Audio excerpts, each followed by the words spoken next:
Di saat kita diuji, yang ujiannya itu terlalu berat sampai stres fisik mentalnya down, adakah doa yang mustajab untuk terhindar dari bisikan-bisikan yang menyuruh mengakhiri hidup? Walau kita sendiri udah tahu itu dosa, tapi bisikan itu selalu datang karena dalam pikirannya dia merasa terhina dan tidak layak untuk ditemani. Harga dirinya jatuh, merasa semua mencaci maki. Pikiran-pikiran itulah yang ada bisikan untuk berbuat yang dilarang Allah. Jazakumullah khair. Allahul musta'an. Iya. Para jemaah sekalian rahimakumullah. Ketika kita dengan ujian yang menurut kita sangat berat, ya, kalau kita ingin mengurangi beratnya ujian tersebut, tidak ada cara lain yang lebih kuat pengaruhnya melebihi mendekat kepada Allah Subhanahu wa Ta'ala. Punya harga diri, kita dicaci semua orang, ya, seakan-akan mengabaikan kita. Tidak ada yang kita miliki kecuali Allah sekarang. Mendekatlah kepada Allah Subhanahu wa Ta'ala. Ketika di malam sepertiga malam terakhir, bangunlah. Kemudian menghadaplah kepada Allah Subhanahu wa Ta'ala dengan salat. Ketika sujud, lampiaskan semua yang ada di dalam hati kita. Mengadulah kepada Allah Subhanahu wa Ta'ala. Inilah yang dilakukan oleh para nabi. Inni ashku bathi wa huzni ila Allah. Ya, ketika Nabi Yakub, ya, merasa kesedihannya sangat luar biasa ketika kehilangan Nabi Yusuf, beliau mengadukan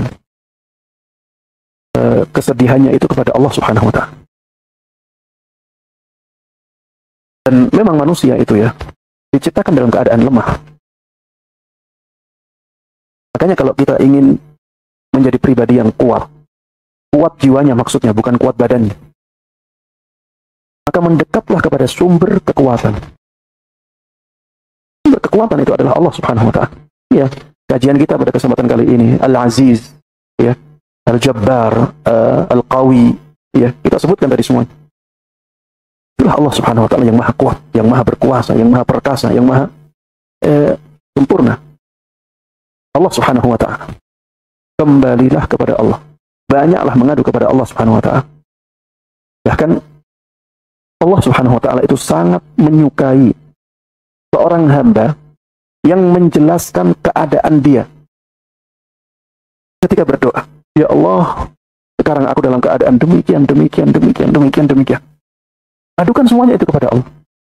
Kemudian setelah itu, mintalah kepada Allah Subhanahu wa Ta'ala hajat kita. Minta agar keadaannya diperbaiki oleh Allah, minta agar diberikan kesabaran oleh Allah Subhanahu wa Ta'ala, minta agar dikuatkan hatinya, diteguhkan di atas keimanan. Minta kepada Allah agar Allah muliakan kehidupannya. Karena para jemaah sekalian rahimakumullah, ketika jiwa itu sangat lemah, dia sangat membutuhkan sumber kekuatan itu. Ya, itu yang pertama, ya. Untuk yang kedua, kalau untuk doa, ya, apakah ada doa khusus? Allahu a'lam untuk doa khusus, karena tidak tahu. Tapi kalau misalnya dihubungkan dengan doa yang sering dibaca oleh Nabi kita Muhammad SAW, ya muqallibal qulub tsabbit qalbi ala dinik, itu bisa dihubungkan, ya. Wahai zat yang membolak-balikkan hati, teguhkan hatiku di atas agamamu. Ya, ini kalau dihubungkan dengan kasus ini bisa juga, ya. Karena ketika seseorang diteguhkan di atas agama Allah Subhanahu wa Ta'ala, maka tentunya dia akan menjauhi tindakan bunuh diri. Ya, dia juga akan takut untuk melakukan bunuh diri. Ya, karena dia diteguhkan hatinya di atas agama Allah Subhanahu wa Ta'ala. Kemudian termasuk di antara, ya, yang bisa mengurangi frustasi yang seperti ini atau mental yang lagi down adalah mendekat kepada teman yang bisa menaikkan semangat baiknya. Pergilah kepada teman dan mintalah nasihat. Tentunya bukan sembarang teman, ya, yang kita pilih, ya.